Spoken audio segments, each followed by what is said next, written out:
1, 2, 3, 4.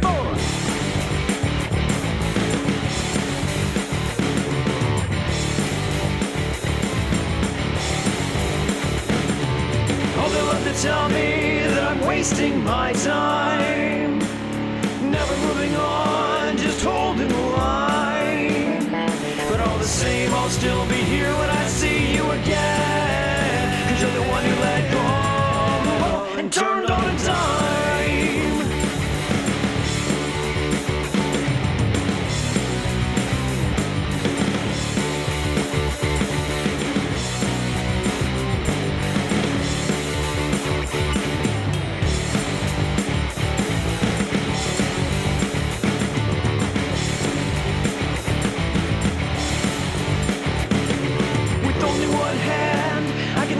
Dreams of those days, oh, they were few, but they were strong. Come on, give me a reason why they all fell down. Oh, what did I do wrong? Try your own advice, how's it working for you? Turn right around, leave it all behind. Price you pay to forget the truth. That's the price you pay to turn a dime.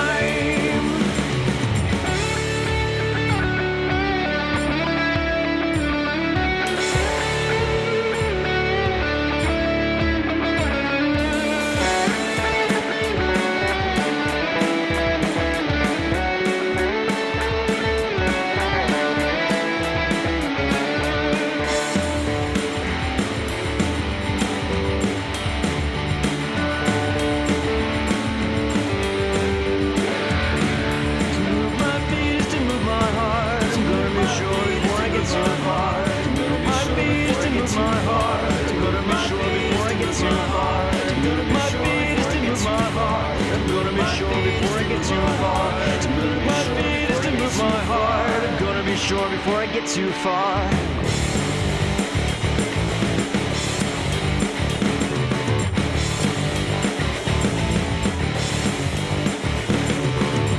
Well, I know where I am. Can you say the same? Always running, always taking the easy way out. No, I'll never believe you. Stop trying to drive me down that road. You're so surprised I don't share your doubts.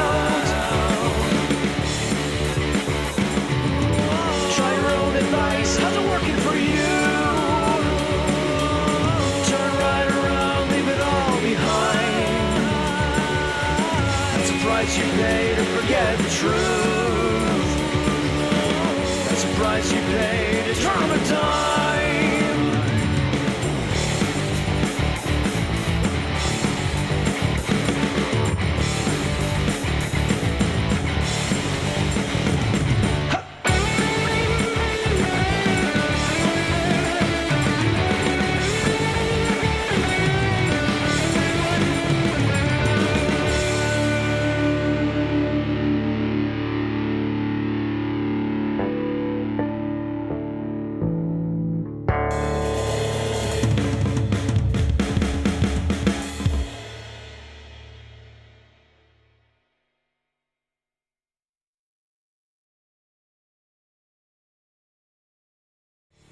So I wrote On a Dime in June of 2013.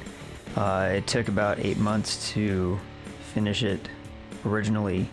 Came out one of the better recordings at the time. I didn't have to go back and do a lot of takes of it because I knew I couldn't really do any better than the first version that I got. So I thought it'd be fun to go back and look at that original, the footage that I had from that time, since it's one of the songs, about 4 or 5 that I shot video of while I was recording it. So I definitely got a different haircut. I also started playing bass with my fingers instead of a pick. At the time I couldn't actually play with my fingers because I wasn't steady enough, and so using a pick made up for that. But it makes like a scrapey sound, and the dynamics aren't very good. I could not have played the bass part that I use now, which sounds like this.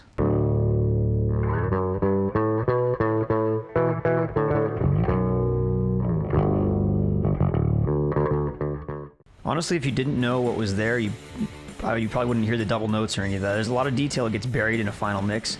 I mean, part of this is just like getting better and trying not to crowd things so much, but a lot of things just aren't as important in the mix, even though they sound awesome.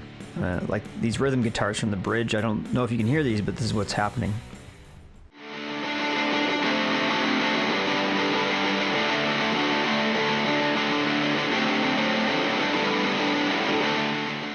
Alright, so here's a comparison of the mix from the start of the old video, and the new one will play right after that, so you can hear the difference in them. And some of this is just preference, some of it's like better placement of the elements within the mix. But I think everything sounds at least a little bit better, and there's a lot less of that high-end kind of colliding together.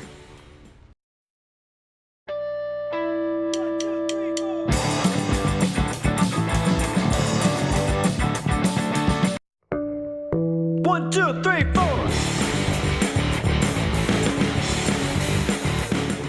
By far the biggest improvement for me is the drums. I always had to play with a super cramped style because I couldn't make very much noise. I actually forgot that I made faces at the same part in the bridge of the old video. But you can see that I look really stiff, and my arms and shoulders are like locked in this one position, and only really like my forearms and hands move because I couldn't make a lot of noise and I didn't have much time, so I had to make sure that I got it right the first time, which usually didn't happen anyway. So I just had to be overly careful, and I could never actually play the way I wanted to. I just couldn't hit the drums that hard. So playing with an electronic kit has changed all that for me, so I can play with a lot more enjoyment, play more naturally, play when I want and need to. So I'm able to try new things more easily instead of having to just focus on getting it right in that like one take I could do for the day. I have the choice now. If I want to leave in mistakes because I want a single take for a video because it's funnier, I can do that, or I can say, no, I'm going to keep working on this and actually practice until I get it right all the way through. And I can feel like I'm getting the best possible version that I can play.